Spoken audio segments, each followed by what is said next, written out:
Gary Miller was an average delivery man with an average life in an average apartment complex.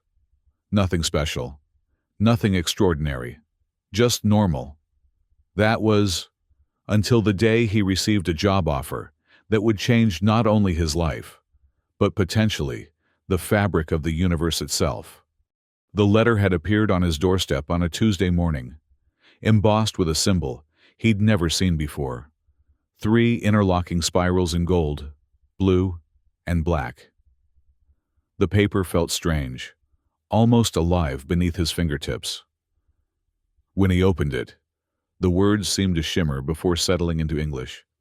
"Dear Mr. Miller," it read, "your application for caretaker position number 7 Gamma has been accepted. Please report to the edge of Possibility Castle at 8 a.m. tomorrow. Your only responsibility will be to feed the dragons. Punctuality is essential." Gary didn't remember applying for any job, let alone one involving dragons. But his rent was due. His delivery job had recently downsized, and something about the letter made refusal seem impossible. So, Wednesday morning found him standing before the most bizarre architectural anomaly in Nova Elysium. A medieval castle rising impossibly from the center of the ultra-modern cityscape. Its ancient stone walls a stark contrast to the gleaming skyscrapers surrounding it. A small lizard wearing what appeared to be a tiny bow tie waited at the entrance. "You're late," the lizard said. Gary checked his watch. "It's 7:58. "Exactly. 2 minutes early is on time. On time is late. I'm Maurice, by the way. Your assistant." "I didn't know I was getting an assistant," Gary said, following the lizard through the massive wooden doors of the castle. "I'm not your assistant," Maurice clarified. "I'm the dragon's assistant. You're their caretaker. Different job description entirely." The interior of the castle was surprisingly modern. Sleek white corridors lit by floating orbs of blue light. Screens displaying cosmic phenomena lined the walls, showing nebulae, black holes, and other celestial events Gary couldn't identify. "The dragons," Maurice explained as they walked, "are not what you're thinking. They're not the fire-breathing princess kidnapping variety. They're cosmic entities, guardians and architects of universal constants, currently contained for maintenance purposes." "Contained?" Gary asked, trying to keep up with Maurice's surprisingly quick pace. "Yes.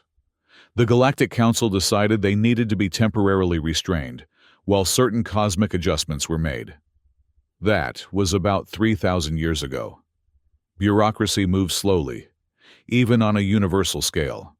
They arrived at an elevator that seemed to be made of glass and starlight.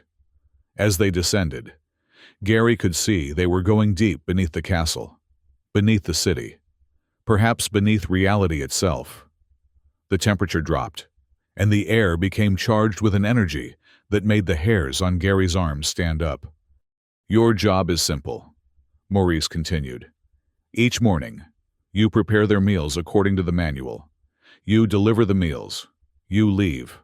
Under no circumstances do you deviate from the recipes provided." The last caretaker, Blinglesnaw, thought he could improvise. His molecules are now scattered across 17 dimensions. Gary swallowed hard. "And what exactly do cosmic dragons eat?" Maurice gave him a look that suggested the question was both stupid and dangerous. "You'll find out soon enough." The elevator stopped at a massive chamber that seemed impossibly large for the space it occupied. 3 enormous containment fields glowed in the center, 1 blue, 1 orange, 1 black. Within each, Gary could make out massive, shifting forms that hurt his eyes to look at directly. They weren't exactly physical. They existed in a state that seemed to flicker between solid matter and pure energy. Blue is Kronos, controller of temporal constants. Orange is Thermos, regulator of cosmic heat death. Black is Voidus, keeper of nothingness. Maurice pointed to each containment field in turn. They have distinct nutritional needs. The manual is there. He gestured to a pedestal where an ancient leather-bound book lay open. "Wait," Gary said, panic rising. Don't I get training, a walkthrough, something? The manual is quite clear, Maurice said, already heading back to the elevator. Oh, and one more thing. Feeding time is in exactly 15 minutes. They get cranky when they're hungry. With that, Maurice disappeared, leaving Gary alone with 3 cosmic entities and a book of recipes that looked like it had been written by a madman. Diagrams of constellations, mathematical formulas, and what appeared to be grocery lists written in various alien languages filled the pages.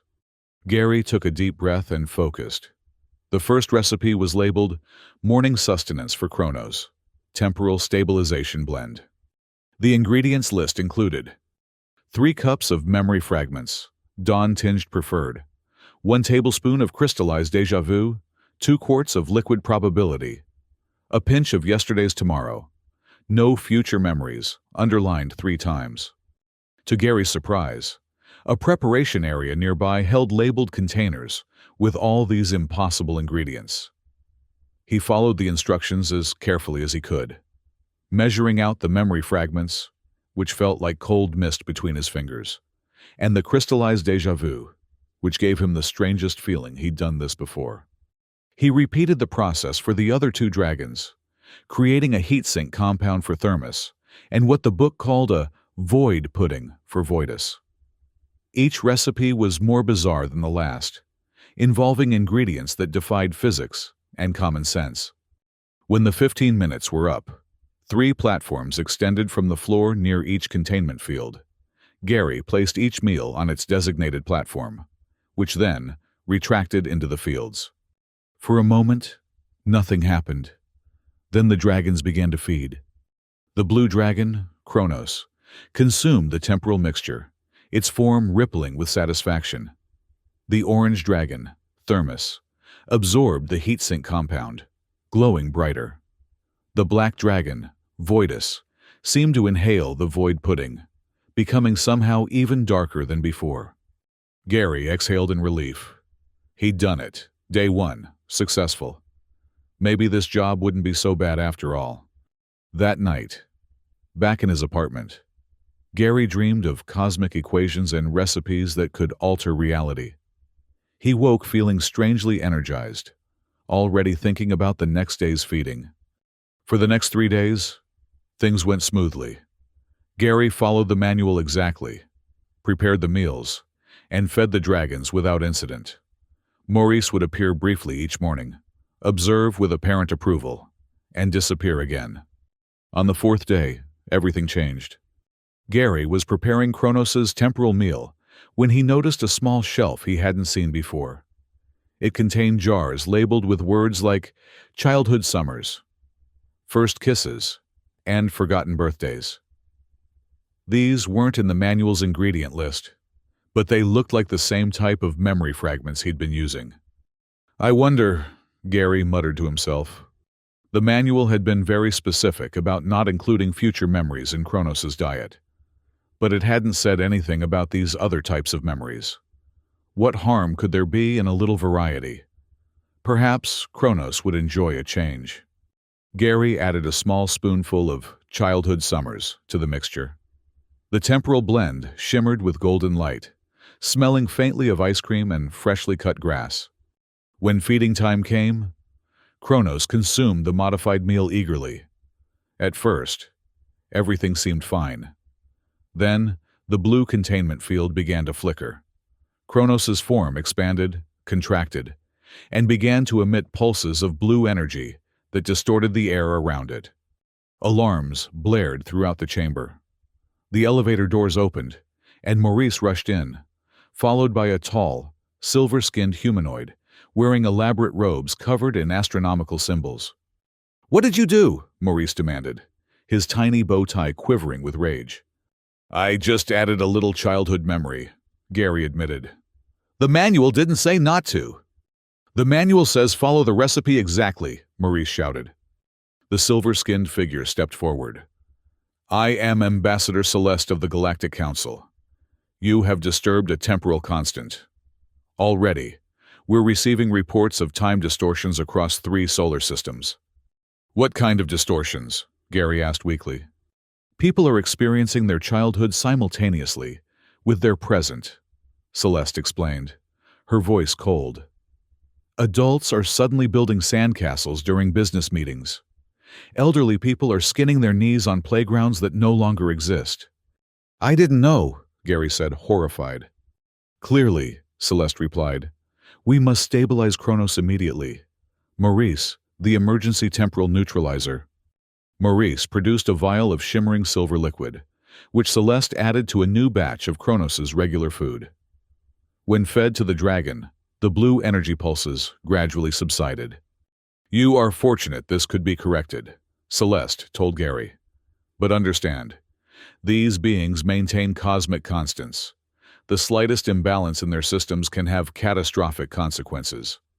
I won't make that mistake again, Gary promised. See that you don't, Celeste said. The council will be watching. After Celeste departed, Maurice gave Gary a long look. You know, Blinglesnaw started with small changes, too. What exactly happened to him? Gary asked. Maurice shuddered. Let's just say multidimensional molecular dispersal is not a pleasant way to go. That night, Gary couldn't sleep. The image of children's memories bleeding into adult realities haunted him. He'd nearly caused a temporal disaster on his 4th day. Maybe this job was too much responsibility for an average delivery man. But the next morning, he returned. What choice did he have? If he quit, who would feed the dragons? And something about them called to him. Their ancient power. Their mystery. He wanted to understand. Gary was even more careful with the recipes that day, double-checking each measurement and ingredient. Everything went smoothly. Perhaps too smoothly. As he was leaving, he noticed something odd.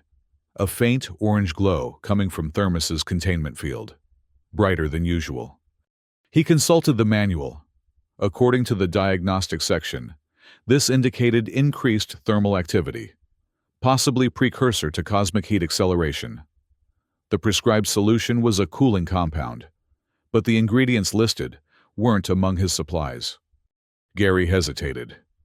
He could call Maurice, wait for help. But what if Thermos's condition worsened? What if this was some kind of test? He examined his available ingredients.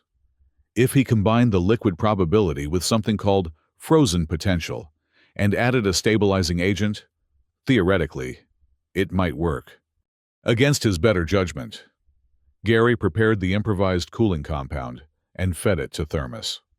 The orange dragon consumed it eagerly, too eagerly. For a moment, the containment field dimmed to a healthy amber. Then it flared brilliant scarlet. Thermos's form expanded violently, pressing against the boundaries of the containment field. The upper half of the castle exploded in a fireball visible from orbit. Emergency systems activated instantly, reinforcing the containment fields and sealing the underground chamber. But upstairs, half the castle was now a smoldering ruin. This time, Celeste arrived with a full delegation of Galactic Council representatives. They stared at Gary with expressions ranging from disbelief to outright hostility. Twice in 2 days, Celeste said. You understand this is unprecedented. I was trying to help, Gary protested. Thermos was showing signs of thermal increase. So you decided to experiment with cosmic forces you don't understand? One of the other delegates asked, his 3 eyes narrowing. I thought... That is precisely the problem, Celeste interrupted. You thought. The caretaker does not think. The caretaker follows instructions. They managed to stabilize Thermos with an emergency heat sink, but the castle repairs would take weeks. The council placed monitoring devices throughout the feeding chamber and assigned an observer to watch Gary's every move. That night, Gary seriously considered quitting. But something nagged at him. Why had Thermos shown signs of thermal increase in the first place? The manual said the dragon's diets should maintain perfect equilibrium, unless something was already changing. The next day, under close observation, Gary followed the manual exactly. No improvisation, no experimentation. The council observer, a gelatinous being with numerous eye stalks, watched his every move. Everything went perfectly until he approached Voidus's containment field. The black dragon seemed hungrier somehow. Its form was less defined, spreading within the containment field like ink in water. "Is that normal?" Gary asked the observer. The being consulted a device. Readings indicate Voidus is absorbing ambient nothingness at an increased rate. This is within acceptable parameters. But it didn't feel acceptable to Gary. As he placed Voidus's void pudding on the platform, he felt a strange pull. Not physical, but mental. A calling emptiness that seemed to reach inside him and find the hollow spaces. That night, Gary dreamed he was floating in an endless, dark sea. Voidus was there, no longer contained, its vast form encompassing galaxies. "You understand hunger," the dragon said, though not in words. "The emptiness that wants to be filled." Gary woke gasping, his apartment seemingly filled with shadows deeper than they should be. The next morning, he arrived early. The observer wasn't present yet. Gary went straight to the manual and began flipping through pages he hadn't explored before. Near the back, he found a section titled Historical Anomalies and Corrections. To his surprise, it detailed instances where previous caretakers had modified the dragon's diets, not out of carelessness, but necessity. According to these records, the dragons occasionally entered cycles of cosmic adjustment that required dietary changes. One entry particularly caught his eye. "When the void hungers beyond measure." The notation described symptoms exactly like what Gary had observed in Voidus. The solution involved a complex recipe combining elements from all three dragons' standard meals, plus something called the substance of inner darkness. Gary didn't have time to try it. The observer arrived, and the day's feeding proceeded according to standard protocol. But the knowledge stayed with him, fermenting in his mind. After work, instead of going home, Gary visited the castle's ancient library. Maurice found him there, surrounded by dusty tomes about cosmic dragon physiology. "What are you doing?" the lizard asked suspiciously. "Research," Gary replied. "Something's wrong with the dragons. They're changing." Maurice hesitated, then sighed.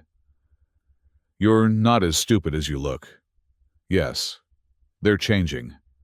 They were never meant to be contained this long. Cosmic entities need to evolve, just like everything else in the universe." "Then why keep feeding them the same diet? If they're changing, shouldn't their food change too?" "Because the Council fears change," Maurice said quietly. "They prefer stagnant stability to dynamic equilibrium." "Was Blinglesnaw really scattered across 17 dimensions?" Gary asked.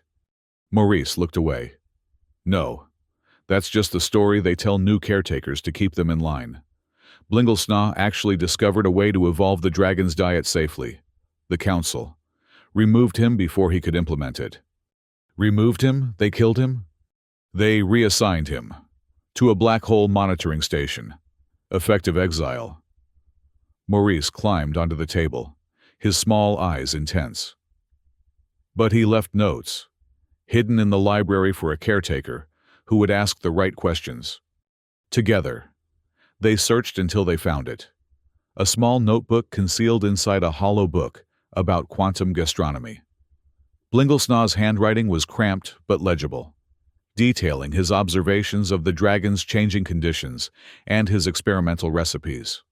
"This is exactly what I need," Gary said excitedly. "It's also exactly what will get you reassigned to a black hole if they catch you," Maurice warned. "The Council delegation leaves tomorrow. Wait until then. At least," Gary reluctantly agreed. He spent the night studying Blinglesnaw's notes, trying to understand the complex cosmic cuisine the former caretaker had developed. The next day, he fed the dragons according to protocol, while the observer watched. When the feeding was complete, Celeste herself arrived to escort the observer back to the Council ship. "We will be monitoring remotely," she informed Gary. "Any further incidents will result in your immediate termination." The way she said termination made Gary suspect she didn't mean he'd simply lose his job. As soon as they were gone, he set to work. According to Blinglesnaw's notes, all three dragons were entering a phase of cosmic evolution that happened approximately once every 10,000 years. Their containment had delayed this evolution, creating dangerous pressure in the cosmic constants they regulated. The solution was a special meal that would facilitate controlled evolution rather than suppressing it. Blinglesnaw called it the catalyst cuisine.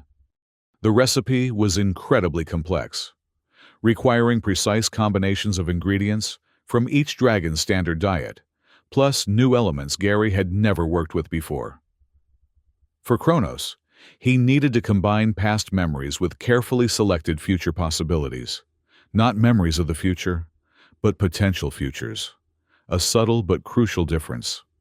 For Thermos, he needed to create a heat sink that would absorb excess energy, but then redirect it into constructive patterns rather than simply neutralizing it.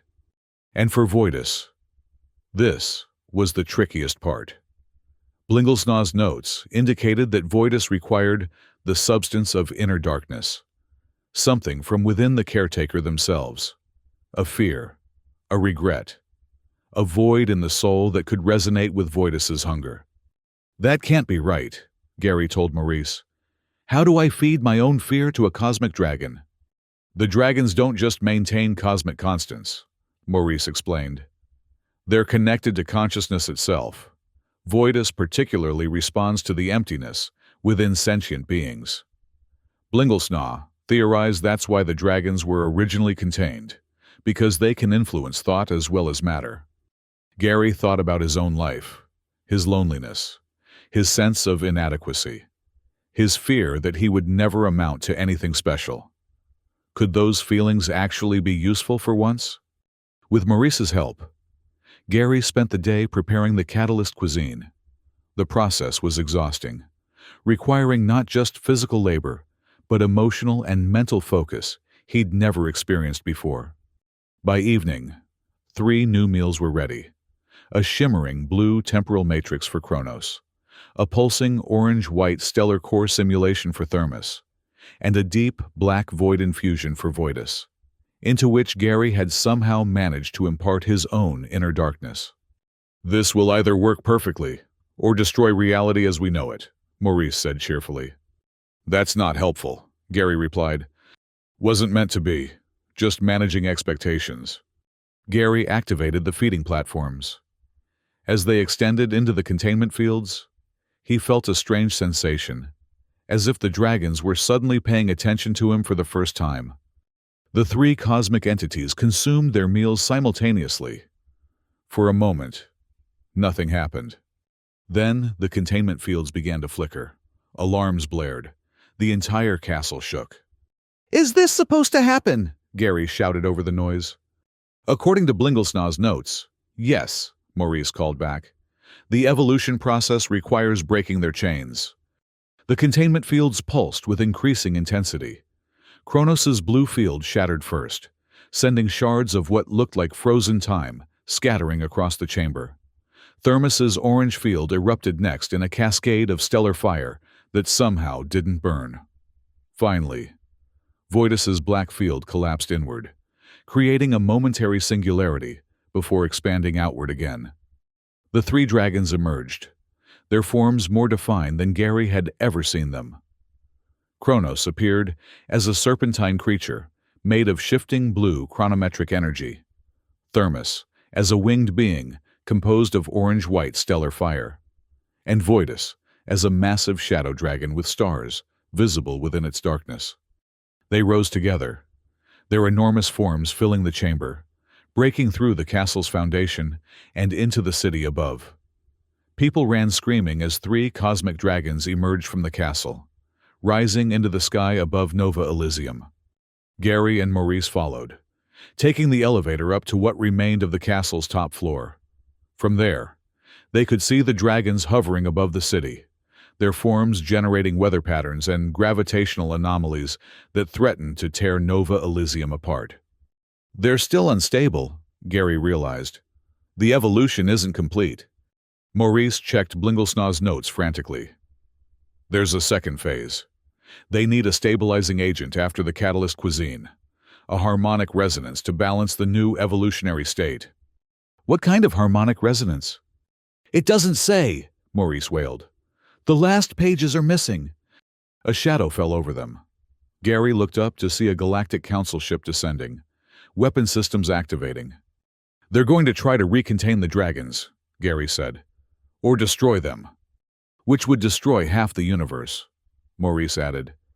Cosmic constants aren't optional features. Gary stared at the dragons, thinking furiously. The catalyst cuisine had worked partially. It had freed them, started their evolution. What would complete it? What would stabilize beings who controlled time, energy, and void? Balance. It always came back to balance. I need to make one more meal, Gary said suddenly. A harmonic balance between all three cosmic forces. With what ingredients? We don't have time to go back to the chamber. Gary looked around desperately. His eyes fell on a small container he'd brought with him, leftovers from each dragon's special meal that he'd saved for analysis. These will work, he said. I just need to combine them correctly. As the council ship fired its first warning shot, Gary mixed the remnants of the catalyst cuisine together, focusing on creating perfect balance between the three cosmic forces. The result was a swirling matrix of blue, orange, and black energies that seemed to sing a strange harmonic note. How do we feed it to them? Maurice asked. They're a bit out of reach. Gary took a deep breath. We don't feed it to them. I think I need to consume it myself. What? That's insane. You'll be obliterated. Maybe, or maybe I'll become the harmonic resonance they need. Before Maurice could stop him, Gary swallowed the mixture. For a moment, he felt nothing. Then power surged through him. The cold precision of time, the burning intensity of cosmic fire, the infinite emptiness of the void. His consciousness expanded, connecting with the dragons above. Gary rose into the air, his body glowing with blue, orange, and black energies. He felt the dragons' minds touch his, ancient, powerful, but also somehow childlike in their new evolutionary state. I understand now, Gary said, though he wasn't sure if he was speaking aloud or directly into the cosmos. You don't need containment. You need guidance, direction. The dragons responded, their energies aligning with his. Together, they created a new harmonic pattern, a controlled evolution that stabilized the cosmic constants while allowing for growth and change. The destructive weather patterns above Nova Elysium subsided. The gravitational anomalies corrected themselves. The dragons circled Gary, their forms becoming more defined, more stable. The council ship hovered nearby, weapons still aimed but no longer firing. Gary could see Celeste on the bridge, her silver face showing an emotion he couldn't quite identify. Fear, awe, or perhaps simply confusion. The dragons are stabilized, Gary announced, his voice somehow carrying to the ship. They've evolved as they were meant to, but they won't destroy the cosmic constants. They'll improve them. Celeste's voice came through a communication beam. This is unprecedented. The council protocols demand recontainment. Your protocols are outdated, Gary replied. These beings aren't meant to be contained. They're meant to evolve, just like everything else in the universe. Evolution isn't the enemy of stability. It's the only true path to it. A delegation from the council, including Celeste, met with Gary and the dragons in what remained of the castle. The dragons had reduced their size, though they still dwarfed the humanoids present. Their forms had stabilized into magnificent creatures that were somehow easier to look at directly, as if they had harmonized better with this level of reality. Our sensors indicate the cosmic constants are changing, one council member said accusingly. Improving, Gary corrected. Becoming more resilient, more adaptive. A static constant is ultimately fragile. An evolving one can respond to the universe's own evolution. How can we trust these changes won't lead to catastrophe? Celeste asked. Kronos responded, its voice a harmonic cascade of temporal frequencies that Maurice translated. Because we are still the guardians, still the architects. But now, we build with evolution in mind, not despite it. The negotiations lasted days. In the end, the council reluctantly agreed to a compromise. The dragons would remain free, but would maintain a connection to the castle, which would be rebuilt as a monitoring station, rather than a prison. Gary would continue as caretaker, but now in the role of evolutionary guide rather than simple feeder. You realize what this means, Morris told Gary as they watched the construction begin on the new castle. You're now responsible for guiding cosmic evolution. A bit of a promotion from delivery man. Gary smiled. The dragons had returned some of the cosmic energy he'd absorbed, leaving him mostly human, but with a newfound connection to the universal constants. He could feel the fabric of reality around him, the delicate balance of time, energy, and void that made existence possible. I think I can handle it, he said, as long as I get vacation time. 2 weeks a year, Maurice confirmed. The cosmos can probably survive without you that long. Probably.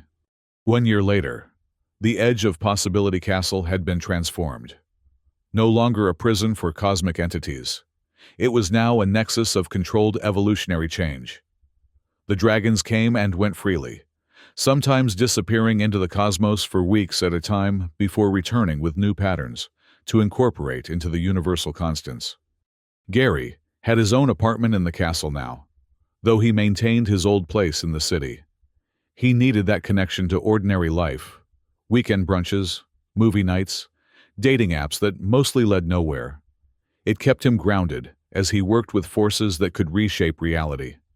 Celeste had become a regular visitor, her initial hostility replaced by cautious curiosity. The council was slowly adapting to the new paradigm, though many members still insisted this experiment would eventually end in disaster. They lack imagination, Celeste told Gary during one of her inspections. They've maintained the same systems for so long. They've forgotten why those systems exist in the first place.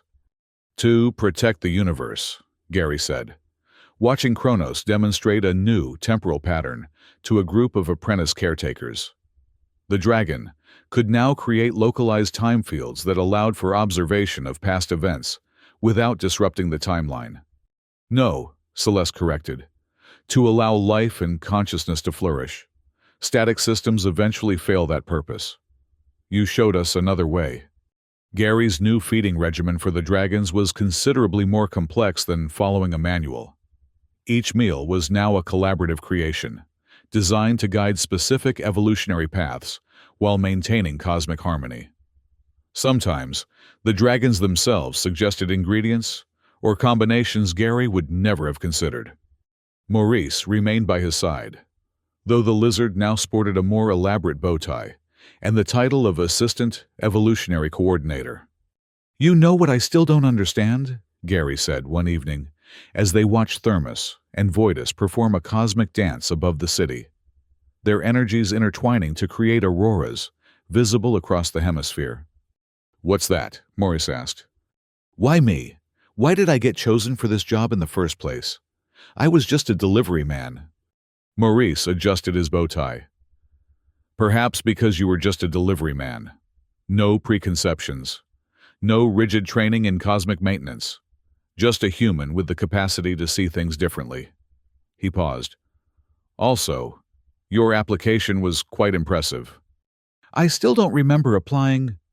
Time is funny that way, Maurice said mysteriously, especially around Kronos. Gary laughed. Sometimes he suspected Maurice knew far more than he let on, but that was part of the lizard's charm. Life settled into a new rhythm. Weekdays spent guiding cosmic evolution. Weekends spent remembering what it was to be human. It wasn't always easy balancing the two worlds, but Gary found the contrast essential. His humanity informed his work with the dragons, giving him perspectives they lacked despite their ancient wisdom. There were still crises. Of course. Once, Thermos absorbed too much stellar energy from a supernova and nearly triggered heat death in a nearby galaxy. Another time, Voidus encountered a natural void anomaly that amplified its powers to dangerous levels. And Kronos occasionally got nostalgic and tried to revisit past eras, causing temporal hiccups. But each crisis was managed, each solution adding to their collective knowledge. The universe, it turned out, was more resilient than the Council had feared, capable of adaptation and evolution without falling into chaos. 6 months into his second year as evolutionary guide, Gary received a mysterious package. Inside was a familiar notebook with cramped handwriting, Blinglesnaw's missing pages. A note was attached. Thought you might want the complete set. You've already figured out most of it anyway. Keep feeding the future, B. Gary smiled. Somewhere out there, monitoring a black hole. His predecessor was apparently keeping tabs on the situation. That night, as Nova Elysium slept, Gary stood on the castle's highest tower with the 3 dragons circling above. Kronos's blue temporal energy, Thermos's orange stellar fire, and Voidus's star-filled darkness created patterns in the sky more beautiful than any natural aurora. Maurice joined him, a tiny cup of what he called lizard spirits in his hand. "To cosmic evolution," the lizard toasted. "To feeding dragons," Gary replied. Above them, the universe continued its dance of constant change and renewal, guided but no longer constrained, evolving toward possibilities even cosmic dragons couldn't fully imagine. And Gary Miller, once an average delivery man with an average life, found himself exactly where he was meant to be, at the edge of possibility, serving breakfast to the architects of reality, and occasionally remembering to pay the rent on his city apartment. After all, even cosmic evolutionary guides need somewhere normal to spend their vacation days.